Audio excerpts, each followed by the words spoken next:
Vamos lá, galerinha!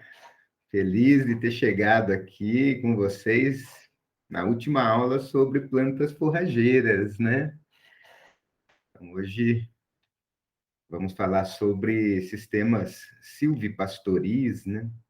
Ou seja, vamos falar sobre a introdução de espécies arbóreas em pastagens, tanto árvores quanto arbustos ou palmeiras, né? Que são consideradas espécies arbóreas.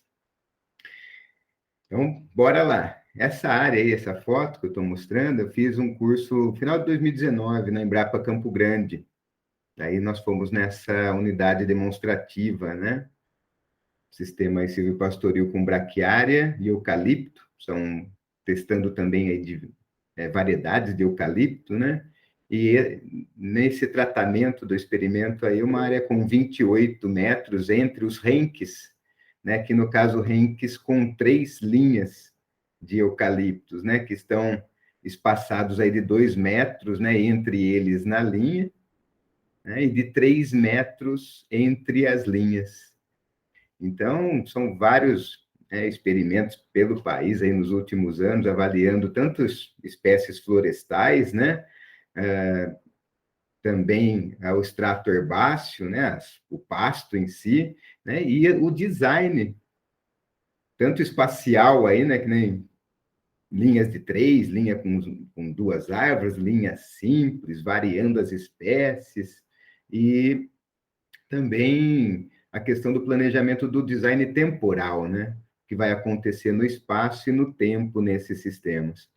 Então, os sistemas vão ficando mais complexos, né? Mais interessantes, mais desafiadores e, principalmente, mais lucrativos e mais sustentáveis, né? Então, por isso que é um tema muito interessante, desperta, né, a nossa curiosidade, nosso interesse. Então, vamos lá, qual que é o nosso roteiro? Sistemas de integração, vamos ver quais são, o histórico, os benefícios. Há uma pesquisa interessante que a Embrapa fez, que trouxe a percepção dos pecuaristas. Falar daí depois das técnicas de arborização, do planejamento, da escolha da espécie e considerações finais. Quando a gente fala de sistemas integrados, né, sistemas de integração, Barcelos aí dividiu em 4 sistemas, que tem pessoas que procuram falar sobre eles com siglas e outras pessoas dão um termo, uma designação a esses 4 sistemas. Quais seriam? O ILP, ou Integração Lavoura Pecuária. Você pode também chamar de um sistema agropastoril, lavoura e pecuária.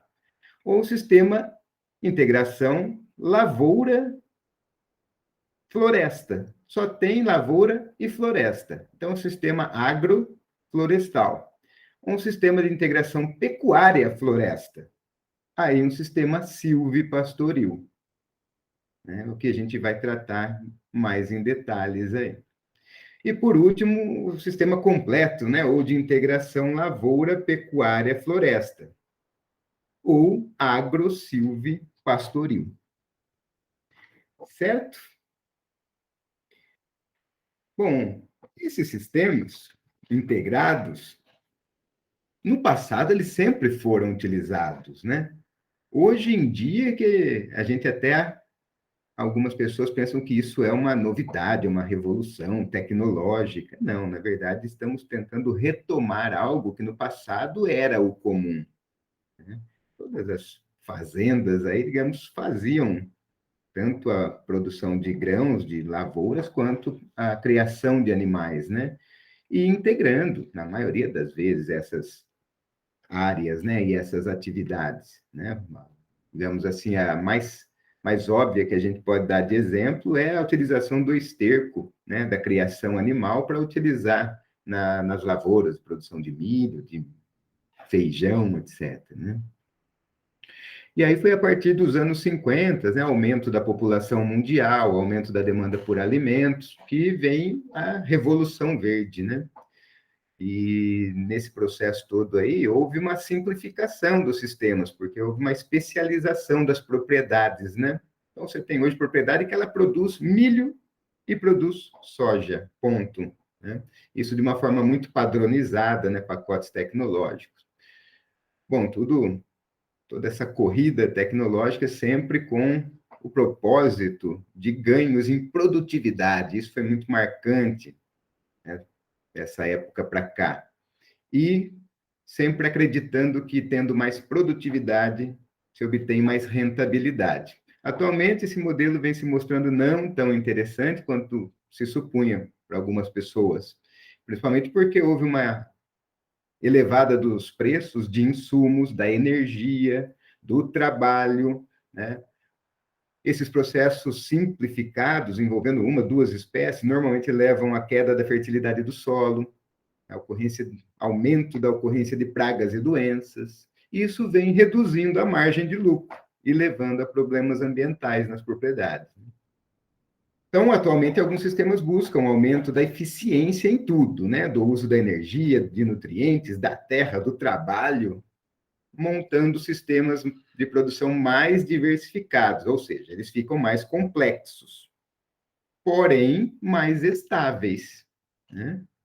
Tanto produtivamente quanto economicamente, porque você não coloca todos os ovos numa cesta só, né? Ficam mais seguros e rentáveis a longo prazo, né? Sistemas agropecuários, nós temos que pensar em contas em 5 anos, em 10 anos, né? São sistemas plurianuais. Bom, enfim, hoje em dia nós temos uma renovação no interesse de sistemas integrados de produção, demandando informação, demandando conhecimento dos técnicos que estão a campo para atender esses produtores, né? Bom, o que é o sistema silvipastoriz? Então, é o envolvimento de duas ou mais plantas, onde pelo menos uma delas é uma espécie perene, arbustiva ou arbórea, né? Árvores, palmeiras ou arbustos também, desde que sejam perenes, mais uma espécie do extrato herbáceo, né? Do pasto mesmo. No mínimo isso, né? Claro que você pode ter uma diversidade muito maior de várias espécies arbóreas e várias espécies herbáceas, e ainda incluindo arbustivas, né? Toda, toda criatividade, né, que o homem tem leva a sistemas muito diversos, uma infinidade de possibilidades, né? Principalmente frente à riqueza que o Brasil tem em plantas arbóreas, né? Nossa, uma riqueza enorme. No entanto, a maioria das espécies utilizadas nesse contexto silvipastoril são de espécies exóticas, principalmente pinos, eucalipto, né? E também em menor expressão grevilha, teca, mogno. Bom, então é mais um componente para ser escolhido, né? A gente vem vendo aí as gramíneas, as leguminosas, agora tem mais um componente, o componente arbóreo, né? Além do herbáceo e o animal, né? Então é um casamento que agora tem que incluir mais a árvore aí e todo mundo tem que se dar bem, né? Então, essas escolhas, elas são determinantes para a implantação do sistema e para o seu sucesso no longo prazo, né?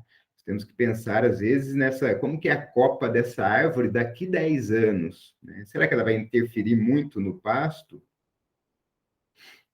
Nessa, nessa, nesses espaçamentos que eu estou planejando hoje, né, que é uma mudinha, enfim, temos que pensar muito, muito em todos os detalhes desse sistema silvipastoril, que é diferente, né, de pastagens arborizadas que a gente vê no geral no Brasil. Em geral, nas fazendas aí, pecuária do Brasil, normalmente se encontram árvores nas pastagens, né?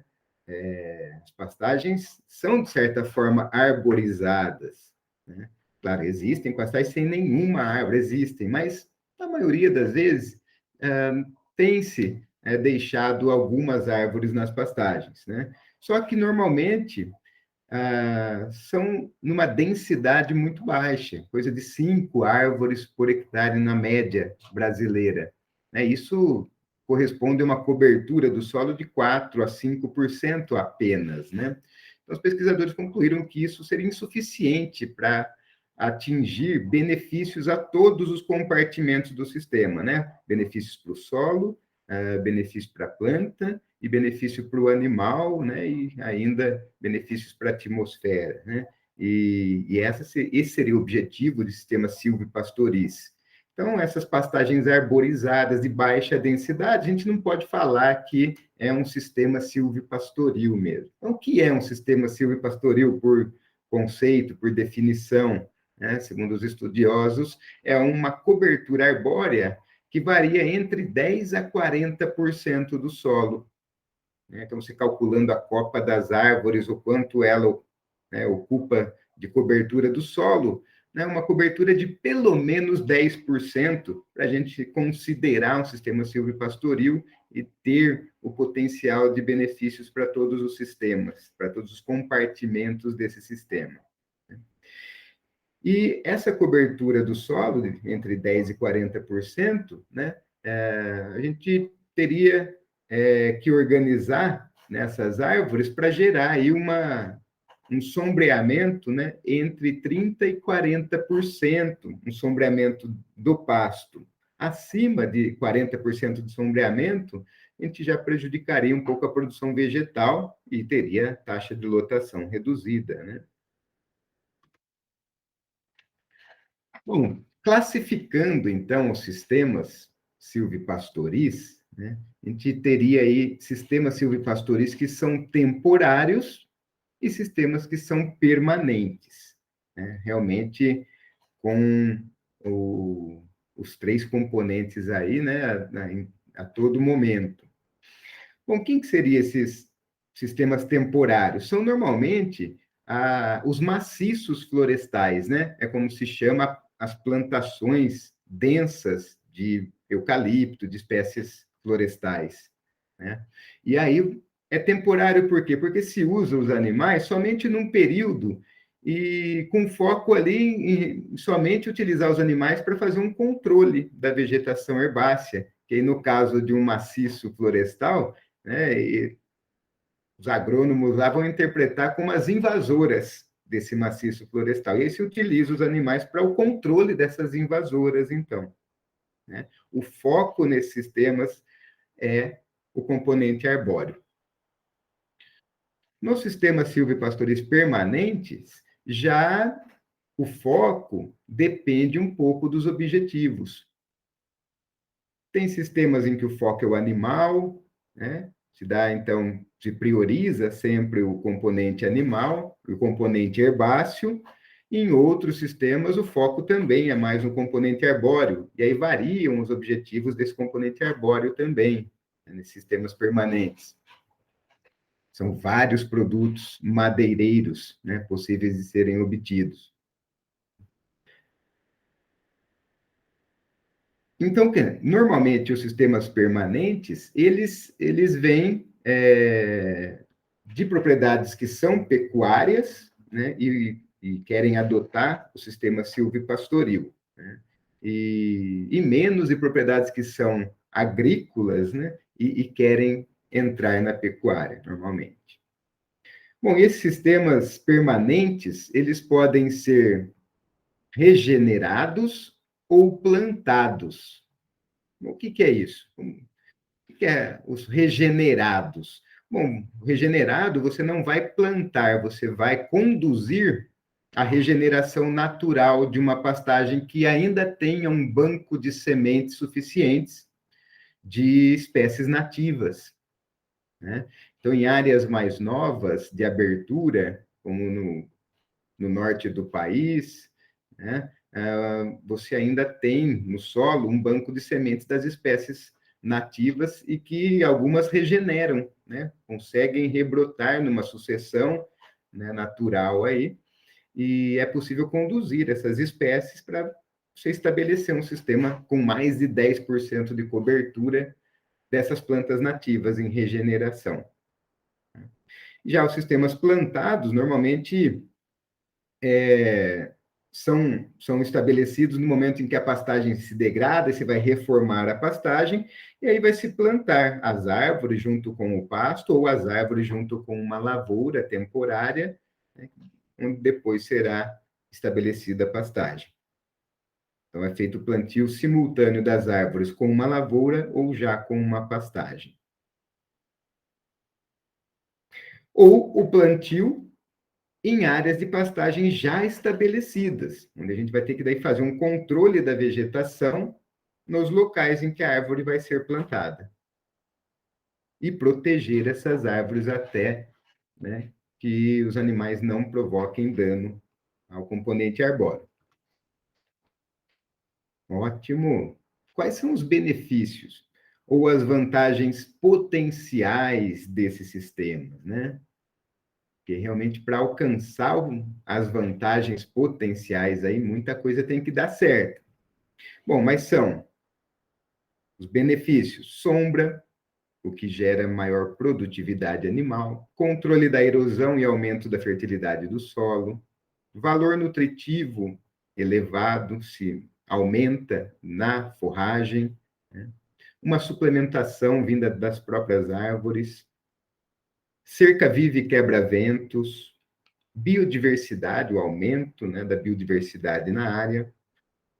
Normalmente, as propriedades que buscam sistemas silvipastoris, elas já estão mais inclinadas para adequar suas propriedades ambientalmente, né, conforme nosso Código Florestal, e além dos produtos madeireiros e não madeireiros, além dos serviços ambientais prestados. Então, só passando rapidamente, né, nesses benefícios que o sistema silvopastoril promove, né? O que é mais perceptível pelos produtores é a sombra para os animais, é o controle térmico, e principalmente nos sistemas de produção que têm animais mais europeus, né? Animais menos adaptados ao estresse térmico. Então, aí a gente consegue sentir mais os benefícios produtivos, né, da sombra. E principalmente, claro, quando a sombra realmente está bem distribuída na pastagem, né? O que leva, às vezes, a uma percepção do produtor de que, às vezes, ter sombra, ter árvore no pasto é ruim, são nessas situações dessa imagem aqui de baixo, com realmente pouca árvore na pastagem. Que aí os animais, né, claro, se aglomeram, né, formando lama, né, matando o pasto embaixo dessa árvore. Inclusive, aqui uma situação que leva, né, a mastite ambiental, né, as vacas deitadas numa área de lama e tal. Agora, quando a sombra é distribuída, né, essa foto aqui é muito famosa, todo mundo apresenta essa foto aqui quando fala de sistemas arborizados, né? As vaquinhas educadas, né? Cada vaca com sua sombra, né? É um sistema que não vai ter perda de produção de forragem e nem formação de lama, né, com a sombra distribuída. Então, eu preciso ter essa condição de qualidade de sombra para realmente ter os benefícios do controle térmico, né? Controle da erosão, então, onde houver declividade acentuada em regiões mais onduladas, obviamente, o design do sistema silvopastoril vai obedecer à topografia, né? Ou seja, plantando as árvores sempre em nível, para que a gente tenha esse benefício do controle de erosão, né? As raízes dessas árvores estabilizam o solo, a copa delas impede que a gota de chuva chegue diretamente no solo, amortecendo, né, as gotas, e então prevenindo o solo contra a erosão. O aumento da fertilidade do solo, da onde vem? Bom, quando se escolhe, né, árvores ou arbustos que são leguminosas e têm capacidade de fixação biológica de nitrogênio, né, pelas bactérias, aí daí já vem um enriquecimento em nitrogênio no solo, né? Então, tem várias espécies que são leguminosas, de árvores e de arbustos. Exemplo aí de arbusto, a leucena, pode também ser conduzida como uma árvore, né? E outras árvores aí da região amazônica, né? Bajinha, bordão de velho, ingá. E como que acontece isso, né? Da onde vem esse aumento da fertilidade do solo, além do nitrogênio, né? Vem da reciclagem de nitrogênio, né? Desculpa, da reciclagem de nutrientes. As árvores, então, têm sistemas radiculares profundos, normalmente abaixo, né? Que captam água e nutrientes abaixo da camada em que as raízes das gramíneas conseguem captar nutrientes. Então, quando a árvore lá pega um cálcio, um fósforo, um potássio, um magnésio, um enxofre lá de baixo e forma o seu tecido, forma uma folha, forma um galho, forma um fruto, uma semente, e depois esse material cai, senesce e vem ao solo, né? Vai ser ali degradado, mineralizado, né? Pelos micro-organismos do solo, etc., e vão liberar esses nutrientes, né, na camada superficial. Então, faz essa reciclagem de nutriente, né, aumentando a matéria orgânica, a CTC, nitrogênio, fósforo e potássio na região de influência da copa das árvores, né? Então, por isso que eu coloquei aqui no pasto aqui sem árvore no aberto, certamente o solo vai ter menos matéria orgânica, menos capacidade de troca catiônica, né? Menos cálcio, menos magnésio, menos potássio, né? Nessa CTC, né? E menos nitrogênio, menos fósforo, menos potássio.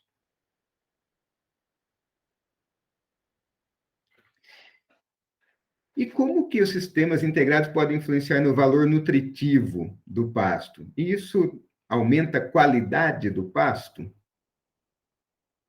Vocês acham que as vacas gostam mais do pasto da sombra ou do pasto do sol? Então, vejam, em relação ao valor nutritivo, é mais e também em relação à fertilidade do solo, quando a gente tem árvores isoladas, como essa aqui, a gente não consegue ter os benefícios realmente, né, do sistema silvopastoril, de ter essa árvore isolada aqui na pastagem, né? Ah, mas por quê, professor? Bom, primeiro porque não está havendo uma boa distribuição dos excrementos animais, né? Que quando as árvores estão distribuídas, eles cada hora estão em um local, né? Aproveitando da sombra e distribuem mais esterco e urina. Aqui há, uma concentração, né? De nutrientes, então, em torno dessa árvore aqui. Porque sempre os animais vão vir nessa árvore, uma vez que só tem ela nesse pasto, né? Então, realmente, aqui o solo fica saturado de nitrogênio, né? Vindo da urina, das fezes, e aí o pasto aqui sempre está verde, verdinho, verdinho, né?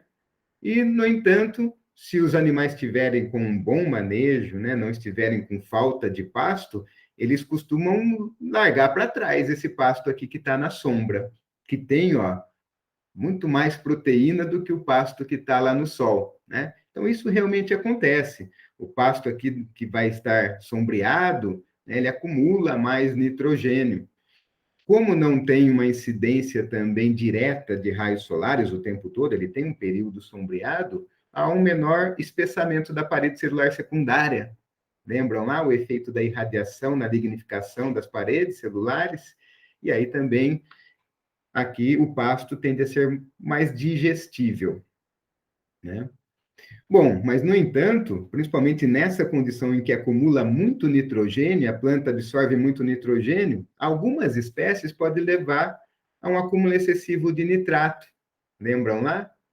Que pode até levar a uma intoxicação se o animal não tiver outra coisa para comer. Então, nessas condições aqui, se ele tiver outra coisa para comer, normalmente ele não aceita bem esse pasto sombreado, né?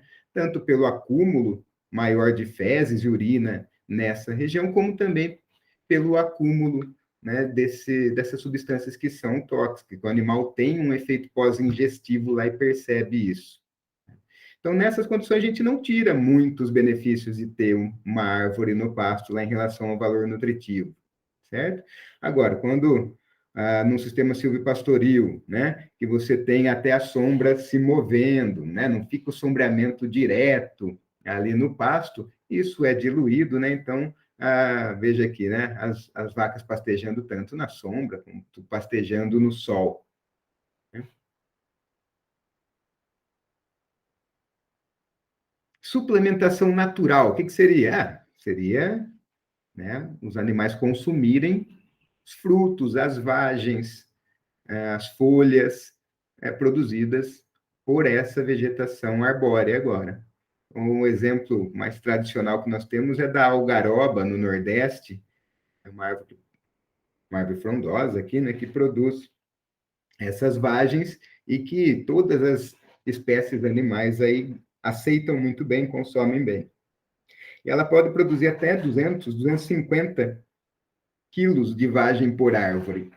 Né? Então, claro que tem uma variação grande, mas é expressivo, né? Uma vez que a gente pode ter 200 árvores, né, por hectare, então chega a ser expressivo, principalmente porque a árvore derruba essas vagens bem na época seca, né, onde vai estar uma escassez de alimento.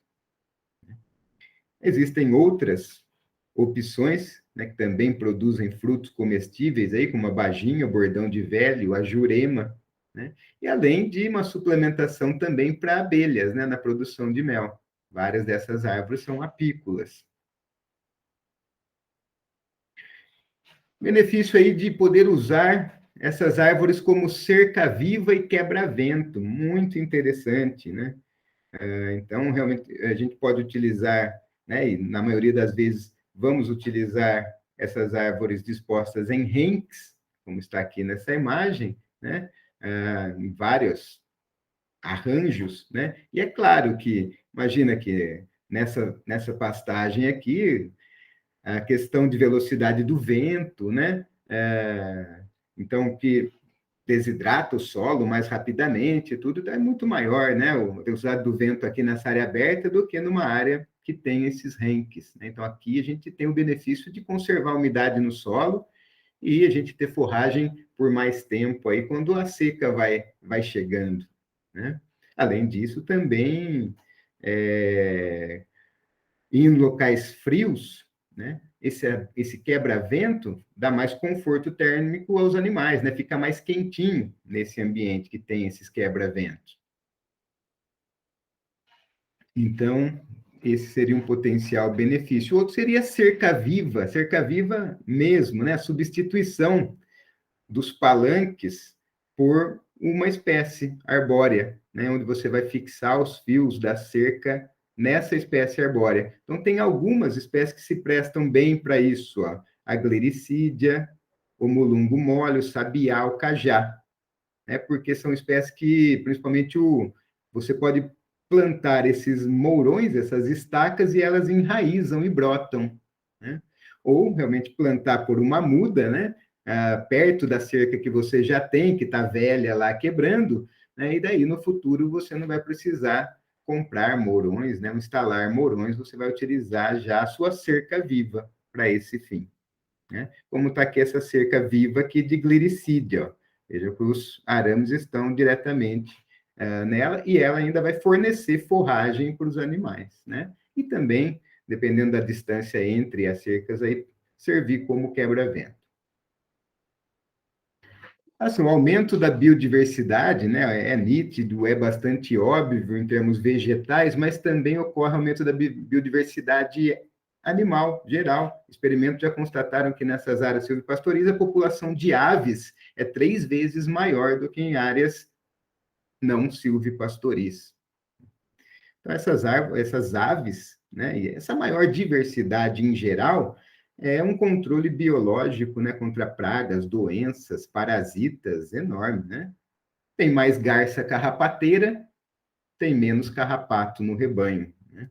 Então, você fica com uma menor dependência de insumos externos nesses sistemas. Bom, mas e agora? Tem que ter um faz-me rir, né? Tem que ter um pirapirê aí na jogada. Quais são os produtos? Madeireiros, que vêm da madeira, né? E não madeireiros, que são vários, né? Vamos começar de trás para frente, né? Por exemplo, mel, óleos essenciais, biocombustíveis, látex, resinas, as próprias sementes, frutos, todos são produtos não madeireiros. E os madeireiros, carvão, palanque, lenha, laminação, serraria, né? Para a produção de móveis e para a produção de papel, para atender a indústria de celulose. Esses são os vários produtos possíveis. Então, só dois exemplos, né, de sistemas silvopastoris mais diferentes aí, ó, produzindo coco e boi na mesma área, produzindo uva e ovinos na mesma área.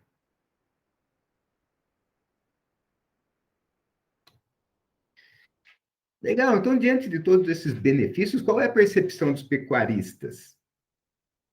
Bom, segundo pesquisa da Embrapa, né, os pecuaristas reconhecem a importância das árvores na pastagem, principalmente ao fornecer sombra para o gado, mas não estão dispostos a arcar com os custos envolvidos no plantio das árvores.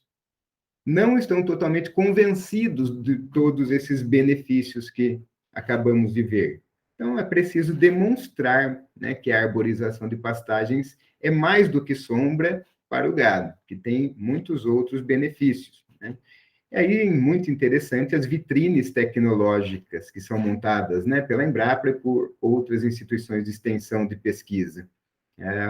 Realmente, o poder de convencimento é muito grande quando você vai numa propriedade comercial e vê o sistema operando, o sistema acontecendo, né? E os benefícios lá na prática. Outros motivos para baixo nível de adoção relatado é o alto investimento inicial, né? E o baixo retorno inicial. O retorno dessas árvores vem depois de muitos anos, né? A maior complexidade e o medo, né? Riscos tanto de incêndio, mas riscos também de mudança do mercado. Hoje a madeira para celulose está boa, daqui 5 anos, 10 anos, a hora que a árvore estiver pronta, será que vai estar? Principais dúvidas dos pecuaristas quanto ao sistema silvipastoris. Primeiro, qual ou quais espécies plantar? E se plantar espécies nativas ou exóticas? Qual a densidade de árvores? Como reconhecer as espécies adequadas para o manejo seletivo? Essa é uma grande dúvida que esse projeto Arbopasto veio para ajudar, né? Quando você quer fazer a regeneração, que é a mais barata, né? Por isso o grande interesse, como identificar as espécies ali nativas, né, que você deve deixar no manejo seletivo e como proteger as mudas, também uma grande dúvida. Quais fatores podem ajudar, podem auxiliar na adoção do sistema silvopastoril? Claro, linhas de crédito que considerem esse custo inicial o retorno a longo prazo. O programa Agricultura de Baixo Carbono, é um programa do governo federal que disponibiliza até R$ 1 milhão com taxa de juros de 5,5% e prazo de até 15 anos para pagamento. Então, isso incentivou muito e vem incentivando a adoção de sistemas silvipastoris. Outra coisa que seria fantástico seria realmente se houvesse um pagamento por serviços ambientais, né? Toda essa fixação de carbono, de nitrogênio no solo, né? O aumento da biodiversidade, se tudo isso tivesse um pagamento, ou mesmo por créditos de carbono, porque são ambientes que você consegue fazer produção de carne, leite e carbono neutro, né? Então, você tem um sequestro de carbono grande nesses sistemas. Então, se houvesse pagamento por esses créditos de carbono, seria um bom incentivo, né? E um incentivo é o manejo seletivo da vegetação, que tem baixo custo, como eu já comentei, para regiões mais novas ou que ainda tem um banco de sementes, né, no solo. Então, moçada, diante aí dessas percepções que a Embrapa coletou, vamos ver a percepção de alguém que teve sucesso? Vamos lá dar uma olhadinha no trabalho dessas famílias aqui.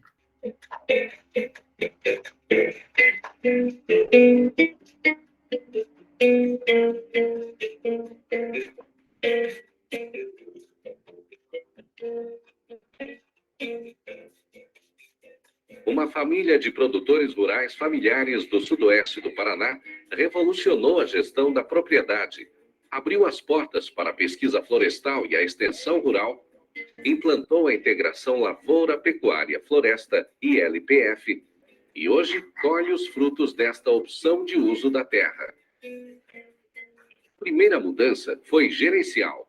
As 4 famílias resolveram conduzir suas propriedades em conjunto e assim nascia o Condomínio Pisolato, em Saudade do Iguaçu. O segredo nosso é a gente buscar informação de fora, né? Onde tem um negócio funcionando, né? Que a gente, quando começou, a gente buscava muito isso, né? Para não errar, né? E outra, a gente ter acompanhamento dos técnicos, eles trazem bastante novidade para nós. E outra coisa é a gente não fazer muito negócio sem fazer conta, né? Fazer muito conta, pensar, planejar. A gente se reúne todo mês para fazer esses planejamentos, né? Analisa custo, capital financeiro, se tem condições ou não, né? E também a confiança que a gente tem um com o outro, né? Que a gente tem muita confiança, né? Que faz com que a gente tenha força e ânimo para poder continuar, né? Crescendo, né? Eles optaram por trabalhar com gado de leite e, para tanto, investiram em organização e tecnologia. A presença da extensão rural desde o começo foi uma das chaves do sucesso. E abrir as portas para a pesquisa agropecuária e florestal foi o segundo passo. Há 8 anos, em uma época em que plantar árvores na pastagem parecia uma ideia fora de propósito, o condomínio converteu 10,2 hectares de pastagem em sistema silvipastoril, associando pastagem de Tifton com árvores da espécie Grevillea robusta. A gente tinha um problema com os animais, que seria o calor, né? Então, teve a Embrapa que fez uma proposta para nós, com a Emater, em implantar o silvopastoril, né? E nós, como tinha problema de calor, a gente abraçou essa causa, né? E estamos aí, né? Com bastante sucesso nessa parte de silvopastoril, né? Porque para nós aumentou a produção de leite, né? Pelo conforto térmico para os animais, né? Então, para nós só teve vantagem, né? O silvopastoril, ele tem contribuído em muito nas propriedades que já implantaram, evitando temperaturas muito altas, que o animal para de fazer o seu pastoreio e prefere ficar só na água, e evita no inverno aquele frio extremo, que não é bom nem para o dono da propriedade, muito menos para os animais. Em pouco tempo, os resultados. A arborização do pasto contribuiu para o aumento da produtividade do rebanho, em especial pelo conforto térmico proporcionado aos animais, e promoveu a conservação do solo, com influência na qualidade da pastagem. Em 2014, foi realizado o primeiro desbaste, que já gerou renda e possibilitou aos produtores a compra de uma serraria móvel. O nosso negócio aqui é leite, então isso daí ele está nos trazendo ótimos resultados. A gente vem vendo os resultados na produção de leite. E outra coisa, foi cortada essas árvores, ela vai nos trazer um resultado econômico também que vai nos ajudar na renda.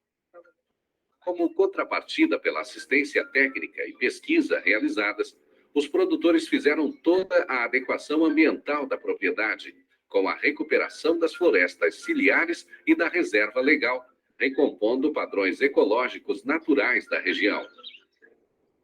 Todas as propriedades rurais em que nós inserimos o componente florestal, nós temos um combinado com o produtor. O primeiro combinado, ele recebe assistência técnica, aí, desde que ele respeite a legislação ambiental. Né? Resumindo bem, aquele produtor que ainda preserva a sua reserva legal ou vai a recompor, e também as APPs, as áreas de preservação permanente. É aquela área, principalmente da mata ciliar, pensando no componente água, e também a questão de encostas e topo de morro, aí para evitar processos erosivos. A floresta hoje é o que mais garante, né, a água, né? A gente hoje não tem problema com água justamente por isso. A gente isolou os rios, né, os sangas, né, que tem na propriedade. Então, porque a gente precisa da água, né? Então, não tem por que não proteger ela, né? Além dos benefícios diretos à propriedade, O sistema silvipastoril também é uma tecnologia que auxilia na mitigação dos efeitos das mudanças climáticas e, por isso, conta com a linha de financiamento do governo brasileiro por meio do programa Agricultura de Baixo Carbono. O Brasil, para enfrentar as questões da mudança climática, criou o Plano Nacional de Agricultura de Baixo Carbono. Dentro das tecnologias previstas nesse plano, nós temos a questão de arborização de pastagem, integração lavoura, pecuária e floresta, que permite, sim, mitigar os efeitos do gás de efeito estufa. O benefício que, ao se desenvolver as árvores, ela sequestra carbono da atmosfera, fixando através da tua biomassa, e isso permite, de certa maneira, equilibrar o balanço da fermentação entérica que é produzida pelos bovinos. O componente arbóreo na propriedade rural, não só no sistema silvopastoril, ele é importante em vários aspectos, né? É impossível pensar uma propriedade que não use madeira para diversas finalidades, né? Para seu uso próprio, inclusive. E, quando se fala de árvores, dentro das áreas de reserva legal ou matas ciliares, essa árvore é fundamental para voltar com que essa propriedade tenha um impacto menor possível no meio ambiente. Quer dizer, a atividade agrícola e pecuária, ela sempre vai impactar o meio ambiente, mas ela tem que procurar diminuir esse impacto. Então, as árvores, ou em sistemas de produção, ou nos sistemas legais, como reserva legal e APPs, as matas ciliares, têm um papel fundamental nessa discussão de sustentabilidade ou de uma agricultura, de uma atividade humana de agricultura e pecuária que impacte menos no meio ambiente. Para o município, é um modelo a ser adotado na região e está virando política pública. Essa área referência aqui para o município de Saudade é muito importante, viu? E esse condomínio Pisolato, essa propriedade que a gente já viu crescer, que são pessoas aqui do município que iniciaram essa produção, né, eles estão disseminando largamente essas tecnologias às nossas propriedades do município, inclusive as propriedades regionais que nós temos aqui. Além dos resultados econômicos e ambientais, um grande ganho social é a permanência das famílias no campo. O Brasil sofre hoje com a saída dos filhos dos produtores para a cidade. No condomínio Pisolato, os jovens querem continuar na propriedade e ampliar os investimentos na atividade silvipastoril. Já decidi, vou continuar no caminho dos meus pais.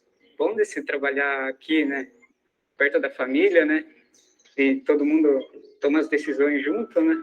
A tendência é aumentar a produção de leite, aumentar o silvopastoril, a pastagem, melhorar cada vez mais, que já está começado.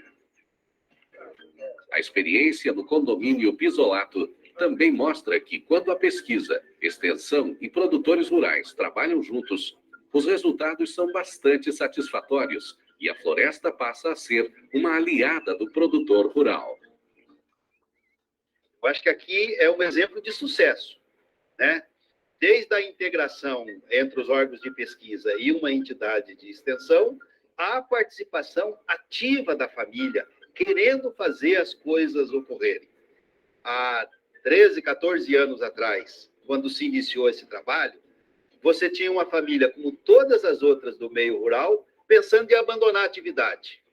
Hoje você tem a mesma família com 2.700 litros de leite por dia. Né? Isso é o ápice que a gente pode esperar de uma família que é igual a todas as outras que tem por aqui. É um trabalho continuado, é uma integração entre instituição e a família querendo fazer a diferença. Floresta é bom, né? Porque mantém a propriedade bem bonita.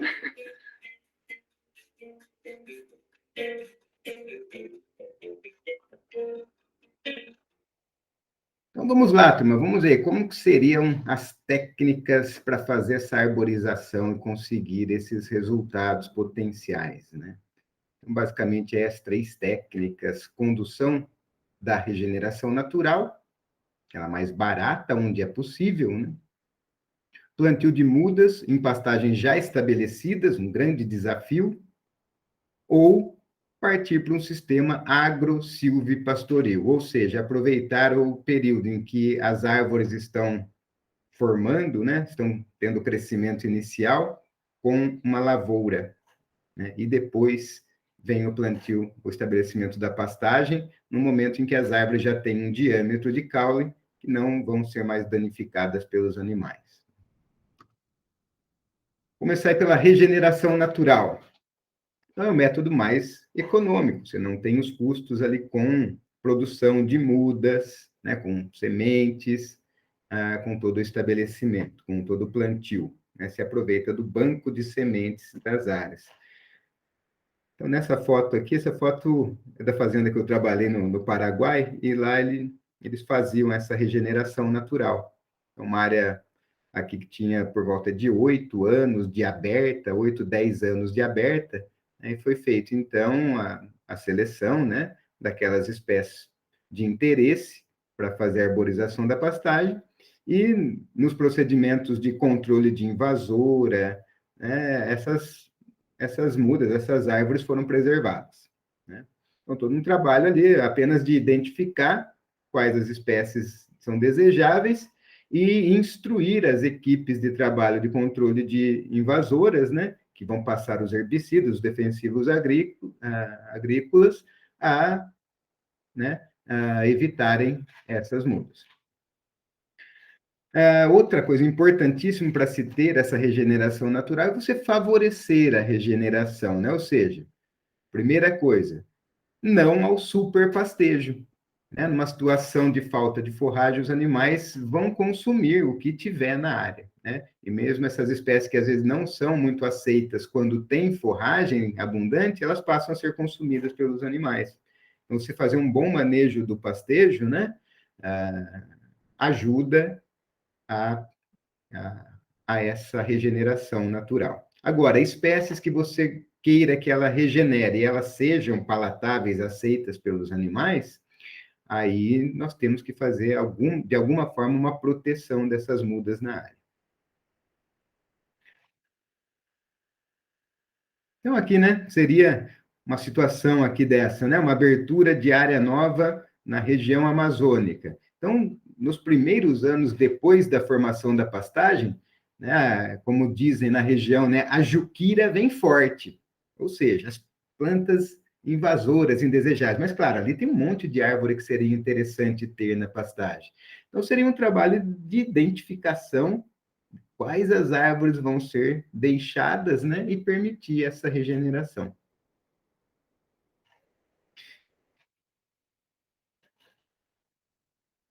Bom, e agora o plantio. Então, um plantio aí em áreas estabelecidas, com pastagem. Então, tem uma limitação grande. Primeiro, porque normalmente a fertilidade do solo dessas áreas de pastagens, ela está abaixo da fertilidade do solo exigida pela maioria dessas espécies florestais, né? Então, teria que se fazer um aumento da fertilidade, pelo menos na linha de produção, no sulco de plantio, na cova de plantio dessas espécies arbóreas. Outra questão é a competição da gramínea, né, com as árvores. Então, tem que haver um controle da vegetação para o plantio e até, né, que essas árvores estejam maiores, mais adultas.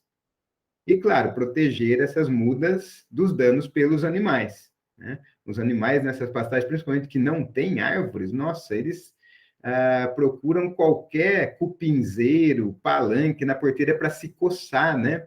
E esse ato que provoca muitos danos, claro, provocaria danos às árvores, né? Principalmente se elas tiverem um diâmetro do caule ainda pequeno. Além do próprio herbivoria, né? Do forrageamento. E às vezes tem casamentos que não dão muito certo aí, nessa questão dos danos provocados, porque pode ter espécies arbóreas em que os animais consomem a casca das árvores. Então tem que ter esse conhecimento. Às vezes os caprinos, os ovinos, né, são problemas para algumas espécies, para outras também os bovinos podem causar esses danos. Bom, em relação ao controle da vegetação nessa faixa de plantio, ela deve prever aí, né, no mínimo 1 metro de cada lado do sulco de plantio das covas, né, fazer esse controle da vegetação e também um impedimento, né, com cercas, com estacas, de alguma maneira proteger as mudas dos animais. E também para sistemas, para pastagens já estabelecidas, uma opção de menor custo, né, seria o plantio das mudas junto a tocos, né, remanescentes da abertura da área em áreas não mecanizadas, né, ou proteger essas mudas individualmente, mesmo com estacas e arame farpado enrolado em espiral, né, enfim, da maneira que for possível aí tentar fazer a proteção da muda. Claro que a melhor maneira de proteção da muda sempre vai ser a cerca elétrica, né? Isso com certeza, né, a gente teria mais sucessos aí de proteção da muda, utilizando então nessas faixas, nessas linhas de plantio, né, a cerca elétrica. Claro que o problema aí seria o custo, né? E nos sistemas agro-silvipastoris, né, são essas duas outras imagens aqui, né, que a gente teria, durante o período de formação das árvores, uma fase de lavoura, de agricultura, nas entrelinhas, nos entrerenques, né, de árvores.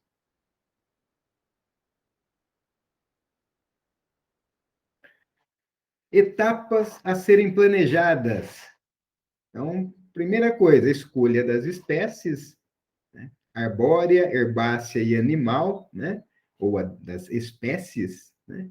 Aí definir o arranjo espacial e a densidade de árvores na área e planejar como será feito, né, o plantio, a proteção das mudas, o manejo das mudas e o manejo das árvores. Bom, então, para a escolha das espécies arbóreas aí, né, nós deveríamos levar em consideração, primeiro, priorizar árvores de usos múltiplos, né, que além de madeira, fixem nitrogênio, que façam uma boa sombra, que sejam forrageiras. Adaptação edafoclimática é fundamental, né, claro, escolher plantas adaptadas ao clima e ao solo do local, ou adequar o solo a essa exigência da planta. Questões de mercado, obviamente, são importantíssimas, né? Existe mercado para os produtos, o produto dessa espécie arbórea, qual é o valor? Uma coisa muito importante, qual é a escala de produção necessária para o fornecimento, né, para essa indústria? E quais os padrões de qualidade do produto que são exigidos pelo mercado? Dependendo do arranjo, do manejo dessas árvores, elas podem ter uma melhor qualidade de fuste ou menor qualidade, né? Velocidade de crescimento. Claro, a gente quer plantas que cresçam rapidamente sempre, né? Poder alelopático para outras culturas. Algumas plantas têm substâncias que impedem a germinação de outras plantas, então tem que verificar essa compatibilidade da espécie arbórea com a espécie agrícola, né? A lavoura que você vai plantar no estabelecimento, né? E depois o pasto, se tem alguma incompatibilidade. E também questões de substâncias tóxicas, né? Essa árvore, né? A forragem, os frutos, são tóxicos para os animais que eu estou planejando. E aí também as questões de preferência dos animais, né? A questão de predação dessas árvores pelos animais. Alguns animais consomem a casca dessas árvores, levando árvores à morte. E, claro, preferir aquelas árvores que têm uma copa alta e pouco densa, para que seja facilitada a entrada de luz, de radiação, até o extrato herbáceo, né? Até o pasto. E não prejudicar a produção de forragem e a taxa de lotação. Então, para fazer a escolha aí, não é nada fácil, né? Porque nós temos uma diversidade enorme, principalmente se for optar por espécies nativas.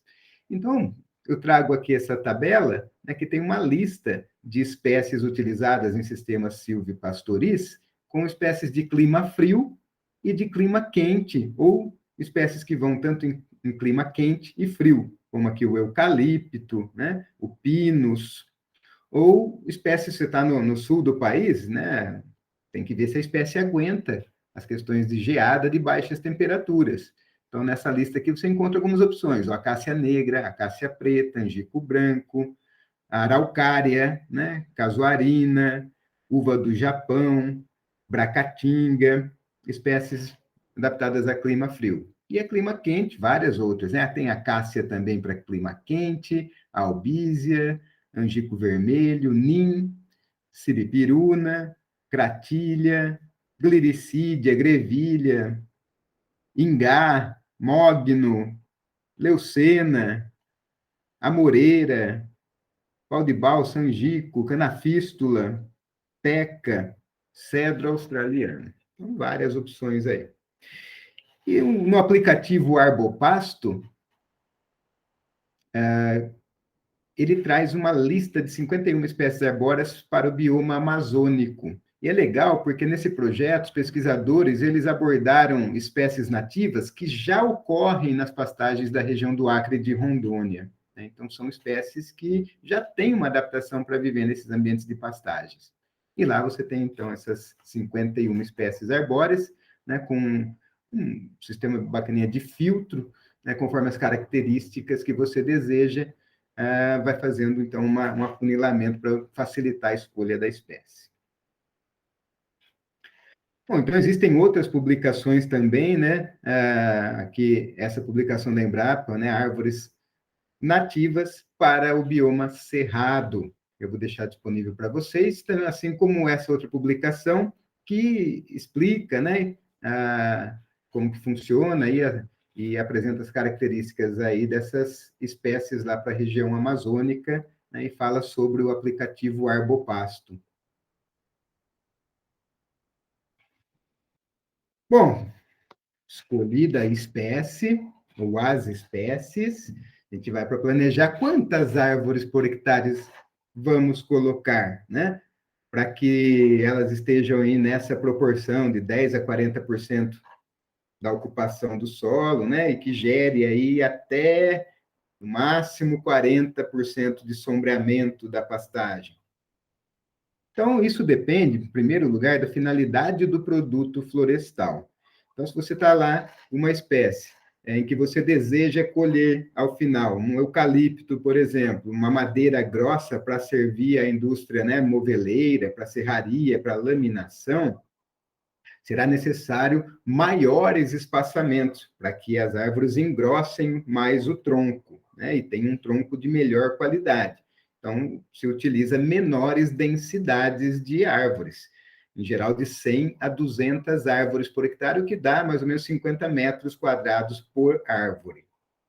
Agora, se o objetivo do sistema é a produção de madeira fina, né, ou seja, madeira que vai para celulose, para lenha, para carvão, ou para produção de palanque, né, para venda ou para a própria propriedade, aí é possível fazer espaçamentos menores, ou seja, mais árvores por hectare, 400 árvores por hectare.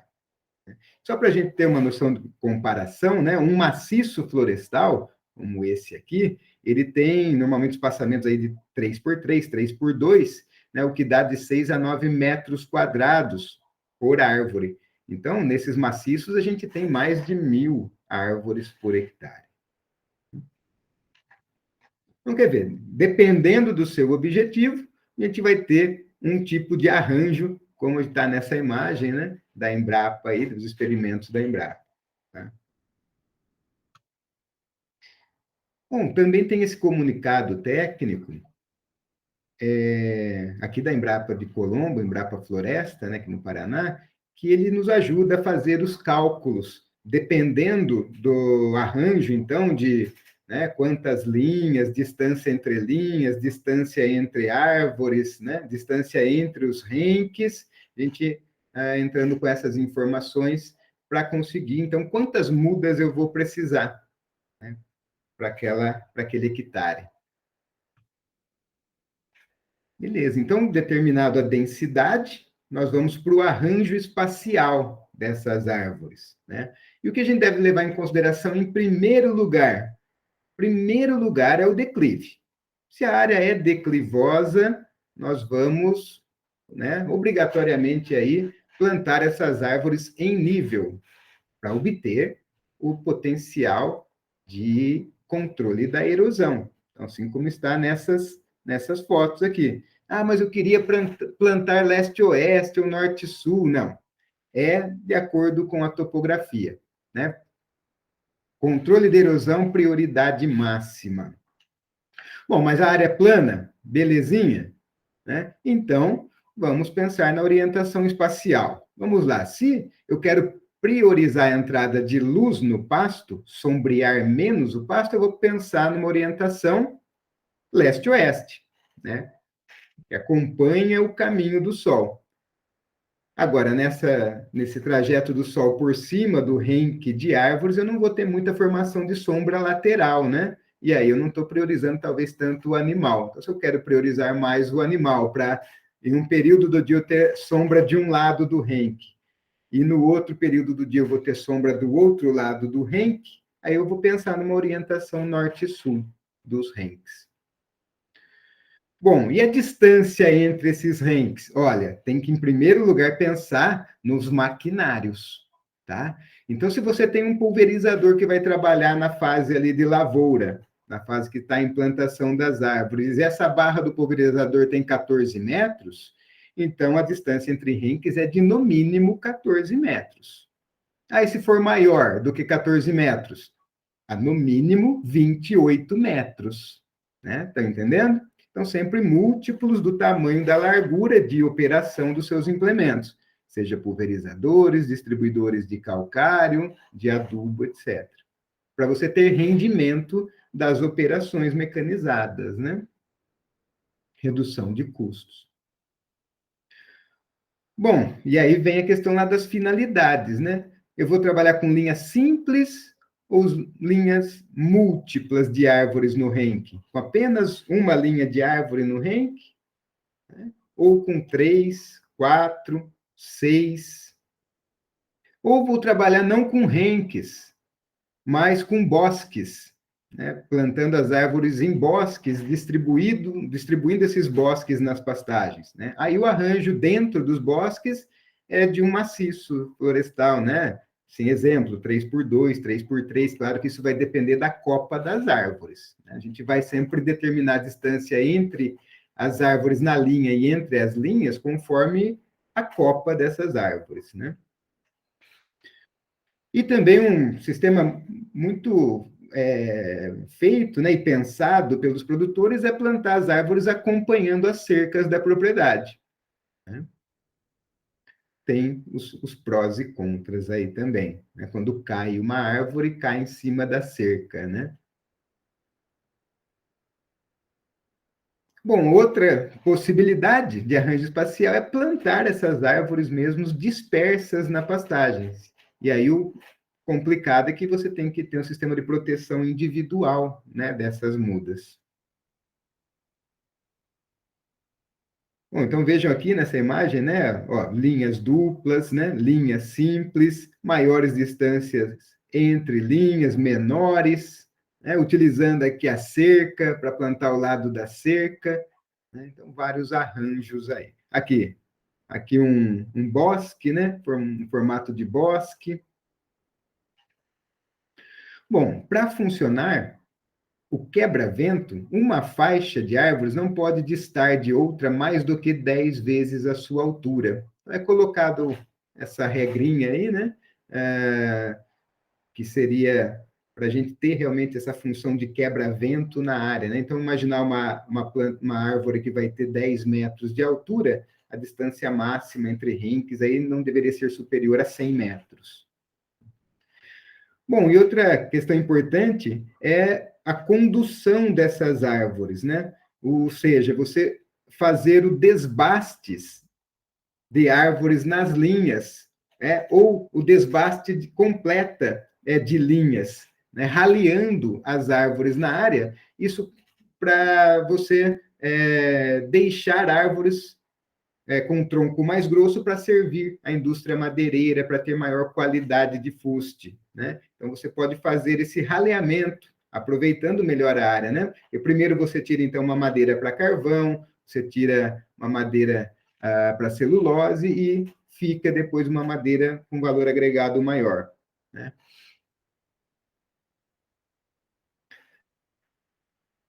Eu trouxe essa imagem, né, que eu peguei do Google Earth de uma região do Chaco Paraguaio, região norte do Paraguai. E veja que interessante, né, o design da abertura das fazendas nessa região, tá? E isso com vegetação nativa mesmo. Então, quando a gente tem a oportunidade de conduzir a abertura de uma fazenda, uma área nativa, a gente deve pensar em já começar fazendo as coisas certas, né? Já começar pensando no design e que a gente vai deixar a vegetação nativa nessas fazendas, né? Já obtendo desde o início do empreendimento esses benefícios, certo? Muito mais fácil do que depois tentar corrigir. Então, olha, o Paraguai é destaque nisso daí, né? Nesse pensamento, na abertura já das fazendas. Então, em áreas grandes, nós temos uma imagem aqui a 10 quilômetros de altura, né? Então, só para questão de escala, porque aqui é uma fazenda, né? Eu medi essa área, é uma fazenda de 10.000 hectares, né? Então, são todas aqui fazendas grandes, fazendas aqui de 30.000 hectares, certamente tem nessa imagem aqui, né? Então, veja, ó, esse módulozinho aqui tem 500 hectares, está dividido em 4 áreas de pastagens que estão com seus renques, seus quebra-ventos. Aqui uma distância de 15 quilômetros. Ó. Então, eu vou dar um zoom aqui nessa fazenda aqui, só para a gente ter mais detalhe. Ó. Olha que bacana, né? Toda quadriculada. Claro, lá é uma região plana, extremamente plana. Eu tive a oportunidade de visitar já essa região, então facilita, claro, né? Esses projetos, essas divisões aí. Mas é uma questão cultural também. Então, você vê vários designs. Esse aqui, né? Faixas mais largas, faixas mais estreitas. Aqui, ó, né? Quadriculado. Aqui, então, ele faz Normalmente aqui provavelmente tem a água, tem uma praça de alimentação aqui no meio, né? E, claro, né, o ambiente aqui, nessas fazendas, é bem mais úmido do que se eu tivesse feito uma abertura completa, né? Com certeza, a diversidade animal, né, os animais conseguem, pelo menos, transitar, né, utilizando esses corredores, né, controle biológico. Aqui já um outro sistema, umas faixinhas mais curtas e uns bosques, né, no meio aqui, ó.